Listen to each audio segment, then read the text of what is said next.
Slate of MLB DFS is as close to a dream as you can possibly get because we have aces. I want pitchers I want to use. And tonight, we've got 4 pitchers I want to use. We've got a value stack that I think is pretty good. We've got a couple other value stacks you can consider. We've got studs who are in good spots at reasonable salaries and no weather concerns. That checks every box that I want for MLB DFS. So let's dive on in and break this puppy down. Welcome on into the solo shot. That's right here on the FanDuel Podcast Network and numberFire.com.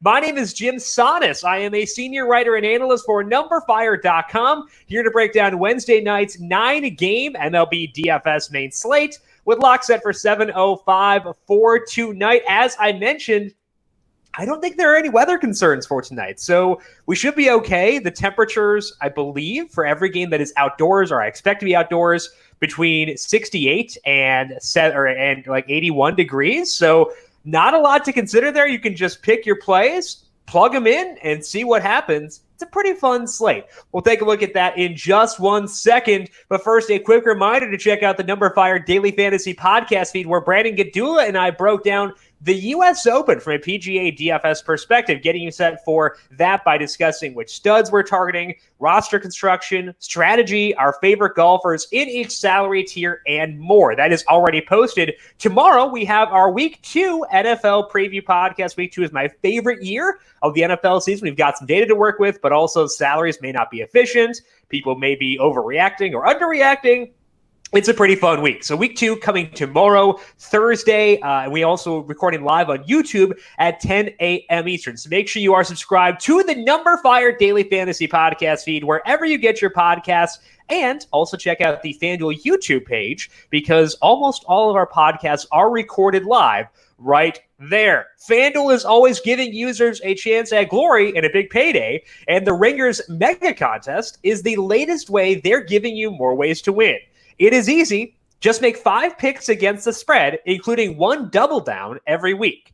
The top 100 users at the end of the season will compete for $25,000 in prizes during the playoffs. The best part, it is free to enter. Week 1 is already in the books, so what are you waiting for? To enter for free, visit playfree.fanduel.com/theringer. Once again, playfree.fanduel.com/theringer. Eligibility restrictions apply. Pitching preview for this Wednesday slate, and as said, it is a good one. Jacob deGrom is the highest salaried pitcher on the board on FanDuel. He checks in at $11,700. Garrett Cole is $11,500. Dylan Bundy, $9,800, with Zach Wheeler checking at $96. He is facing Jacob deGrom. Lucas Giolito against the Twins is $96. And then Aaron Savali, Lance McCullers, and Brady Singer are the others at $8,000 or higher. So this is a disgusting pitching slate. I would put deGrom, Cole, Bundy, and Giolito as all being legitimate aces from a DFS perspective. That's a very good problem to have, where we're trying to decide which of these guys we want to rank first. I think you can defend putting any of them first. But to me, Jacob deGrom is the top option of the night. This is all because of the talent. The matchup is honestly not that great. The Phillies have just a 20% strikeout rate against righties. That is the second lowest in the slate. So that's a negative. But deGrom can strike out anybody. He has been simply disgusting for the full season. He has a 2.73 skill interactive ERA with a 38% strikeout rate and a 21% swinging strike rate. I don't know how that's possible, but it's possible. And we're going to get even more disgusting here in a second. It's absolutely insane. Now, when a pitcher's doing that, you don't want them to tinker with their pitch mix. You want them to keep the status quo, keep that 38% strikeout rate, and keep on mowing dudes down. There's basically only room for downward growth. And deGrom has been tinkering. In his past 4 starts, his changeup usage has been down, which means we need to look at those 4 starts to make sure he is not taking a step back in the strikeout department. He's not. His strikeout rate is actually up to 44% in that sample. We saw him with this altered approach 2 starts ago against the same Philly team. He had 12 strikeouts over 7 innings with 1 earned run, and his swinging strike rate was 32.4%. I don't know how that can happen. Again, the rule of thumb is you double swinging strike rate to get the strikeout rate. His would have been 64.8%. It's unreal. A third of his pitches resulted in a whiff. So he gets the Phillies again. It is kind of annoying because they just saw him, but I don't care. DeGrom is too good to fade right now. There is a $200 gap between him and Cole. That's not big enough. Even on a really good slate, DeGrom is my number one option. Those numbers are just bananas, and I want to take advantage by ranking DeGrom number one. The second option is a little bit tougher because I do like Giolito, I do like Bundy, and I do like Garrett Cole. But Cole has the best matchup of that group outside of Bundy, but Bundy's strikeout rate is lower. So I'm going to break the tie here and go with Garrett Cole as my number one option. Bundy, if you want to play straight matchups, would work better, but his strikeout rate about 10 percentage points lower than where I'd expect Cole's to be, and that does matter quite a bit. Cole's facing the Blue Jays. They have a 106 WRC plus against righties, but also just an acceptable 22% strikeout rate. So the Blue Jays are a good offense. They're just not as good as the Twins, the team that Giolito is facing, and again, Bundy's strikeout rate not as high as Garrett Cole's. Cole has also been looking a little bit better recently. He's still allowing a lot of hard contact, and I don't expect that to go away this year, but he's getting a bunch of strikeouts, and he's been throwing his curveball more over his past 6 starts. In those starts, Cole has a 3.03 skill interactive ERA with a 35% strikeout rate. The hard hit rate is 38%, which is not great, but it's also not the worst thing in the world. When you get strikeouts, you give yourself wiggle room to let up a couple of earned runs. And Cole has 10 strikeouts 3 times this year. He has at least 8 in 6 of his past 7 outings. And also, he gets a weird advantage that we don't see out of many pitchers in this strange 2020 season. This is the first time Cole has faced the Blue Jays the entire year.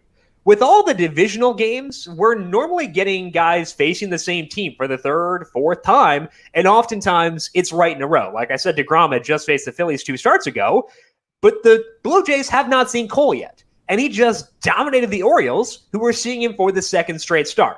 So Cole is going to let up home runs. That's not going to change. But with this matchup being acceptable and his strikeout rate being massive, I am okay with that and will rank him second behind DeGrom. Again, Giolito, Bundy, good options too. So if you feel strongly towards them, I will not talk you out of them. Bundy because of the matchup, Giolito because of the talent. But for me, it's DeGrom 1, Cole 2, Giolito 3, Bundy 4. I definitely want to concentrate on that upper range for tonight. They are the best plays. But we do want to give out one value play here, and I think that Brady Singer is the best option. Unfortunately, it's largely a matchup-driven recommendation, and I prefer to recommend pitchers based on talent rather than matchup. And Singer has talent, but it doesn't always translate to big DFS outputs. And the matchup here is easily the big draw from a DFS perspective because Singer's facing the Tigers. They have a 28% strikeout rate with a 7% walk rate against righties with not a lot of hard contact. So they are pretty much an ideal matchup for a right-handed pitcher. Singer is not a high strikeout pitcher. He has a 21% strikeout rate for the season with just a 9.7% swinging strike rate, so it's probably not going to rise. But he does a lot of other things really well. That means he should have a pretty good floor, and then the Tigers can give him a good ceiling. Specifically, what Singer does well is get good batted ball data. He has a 53% ground ball rate this year, which is in line with what he did in the minors last year. He's allowed a 37% hard hit rate, which is better than the league average.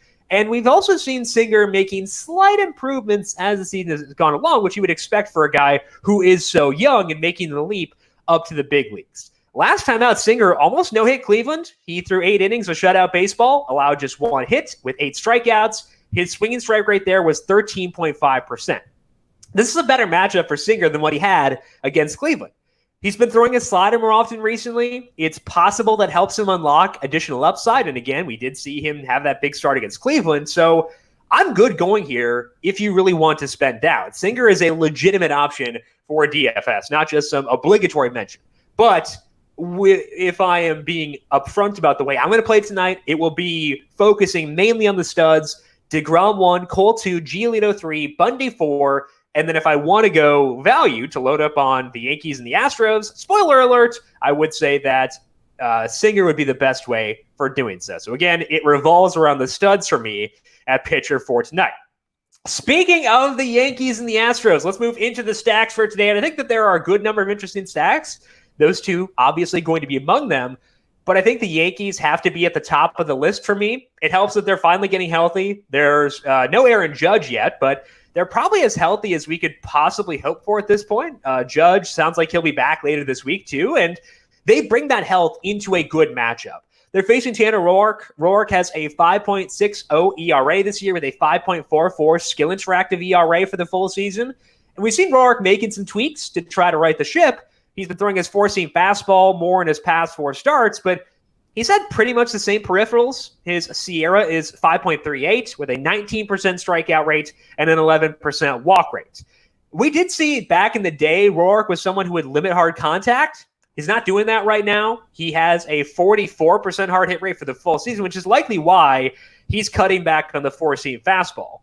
But he's still at a decently high hard hit rate, even with the change. It's about 38%. Like, it's not outlandishly low and not low enough to counteract the bad plate discipline numbers. So that puts the Yankees in a really good spot, and it comes a night after they went absolutely nuts. I kind of wish that hadn't happened because it means they will be more popular tonight, but from a process perspective, the Yankees are the best stack, so I will suck it up despite the huge output last night and go here once again. Giancarlo Stanton is back after about a month on the injured list. He's $3,500. We could be worried about timing, and I think we definitely should be, but with MLB DFS, the floor on every single hitter is 0. They can always score 0 points, and the upside for Stanton is likely much better than that. So Stanton is going to be a fixture in my player pool, despite the fact that he's just coming off an injury.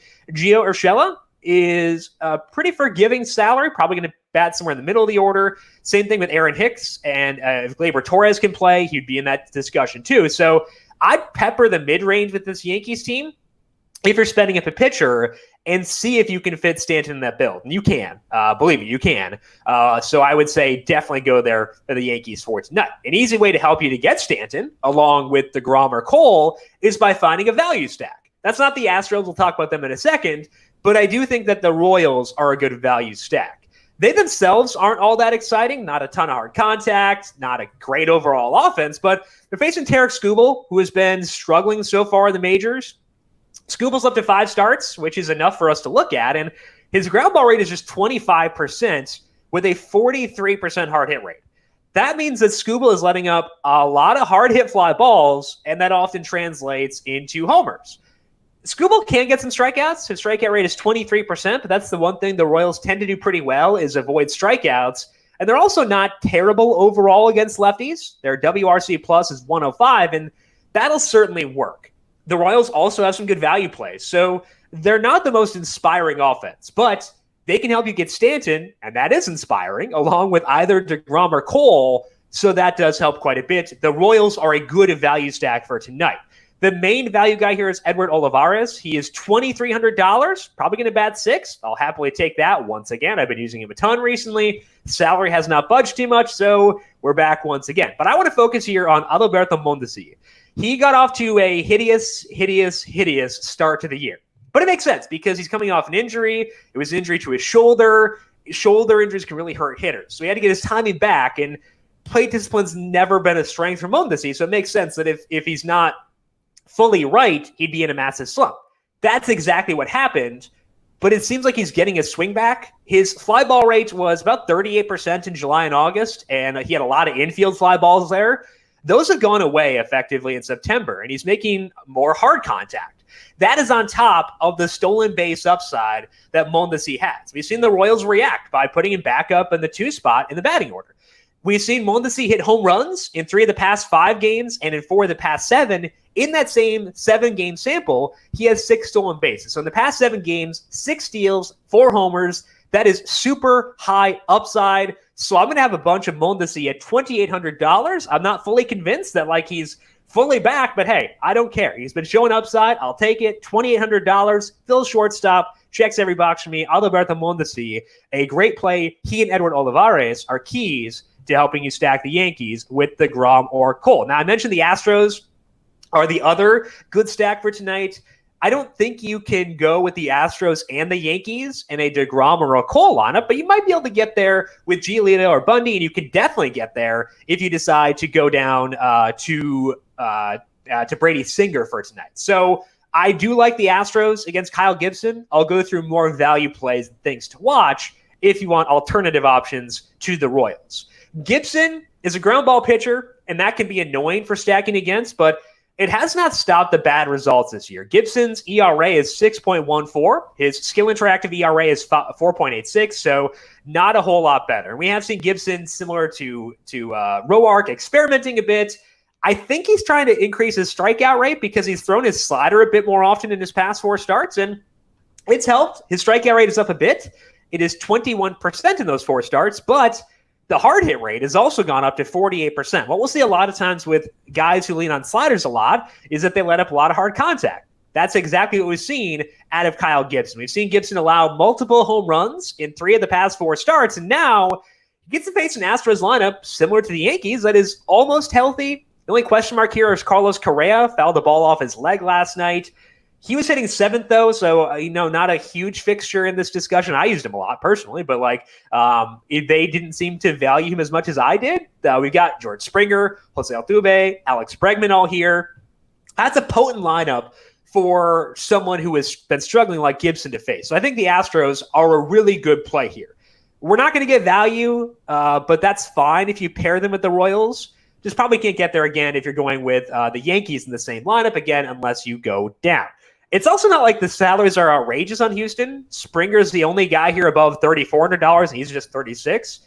Michael Brantley is 32. Kyle Tucker is 34. So they're a high-quality stack with a lot of different options at a lot of different positions. As long as you're willing to have your second stack be a lower salaried one, the Astros do fit. So I rank the Yankees higher among the high-salaried stacks. I would go Astros 2. The Royals are the top value stack. If you want to get some additional value, let's move into things to watch here. I turn to Cleveland against John Lester. Lester has struggled for the full season. His ERA is over 5, and he's allowed plenty of hard contact. And Cleveland's been getting better against lefties. Decent value here. Framil Reyes is $2,900. Some other guys lower in the order who are cheaper. The reason that they were not ahead of Kansas City for me is that Lester's past 2 starts have been interesting. His velocity has been up a bit. His swing and strike rates have been 14.4% or higher in both those. So that's why Cleveland got bumped down for me. But I still think they're in play because there is the possibility that Lester reverts back to what he was previously. But because of what he showed there and because of the peripherals in those starts, I'll put Cleveland beneath the Royals for tonight. I'd also consider the Orioles here for a bit more value. They're facing Cole Hamels, and Hamels is making his Braves debut, which is fun. But he also let up a ton of hard contact last year. The strikeout rate wasn't all that high. The Orioles have a 102 WRC plus against lefties, so I think they could do some work here. I'm hoping, again, that Austin Hayes moves up in the order. He's $2,500. Probably going to take a bit of time as he comes back from an injury. He actually moved down the order last night, but I do like the upside there. So I would say the Royals, Cleveland, and the Orioles are good value plays. The Yankees and the Astros are the teams to target when you have salary to burn. Final team I want to discuss here is the Braves as being a kind of high variance stack for tonight. We're facing Keegan Aiken, and Aiken can get strikeouts, which is why it's high variance, but he also walks a bunch of dudes. He got bounced early last week by the Yankees, so I'm not going to rank the Braves very high because I prefer to target pitchers who allow more balls in play, but the Braves could easily be the highest scoring team on the slate, like from a run perspective. So I'm good with some stacks here. If you need to get one-offs with guys like Adam Duvall or something like that, that works too, but I'll put them lower on my list because Aiken doesn't allow as many balls in play as I would ideally like. So that is all that we have for today. But again, really fun slate between the stud pitchers, value stacks, and the stud stacks too, which are also affordable. Pretty fun slate. So hopefully it's a good night for multi-entry, I think, for sure. That is all the time that we have for today. But once again, do not forget to check out the numberFire Daily Fantasy Podcast feed for that U.S. Open preview podcast. Myself and Brandon Gadula. Also our NFL Week 2 podcast coming up tomorrow. Make sure you are subscribed. And if you like what you hear, leave us a rating and review. Back at 4 p.m. today on the FanDuel YouTube, Twitch, and Facebook pages to answer your questions about tonight's MLB DFS slates. Make sure you subscribe there as well. If you have questions for me before 4 p.m., I am on Twitter at JimSannes, JimSannes. You can also follow the FanDuel Podcast Network at FanDuel Podcast. Big thank you to Calvin Theobald, our video producer from the video side of things here today. Thank you, Cal, as always. And thank you to everyone for tuning in. Good luck with your MLB DFS lineups for tonight. We'll talk to you once again tomorrow. This has been the solo shot right here on the FanDuel Podcast Network.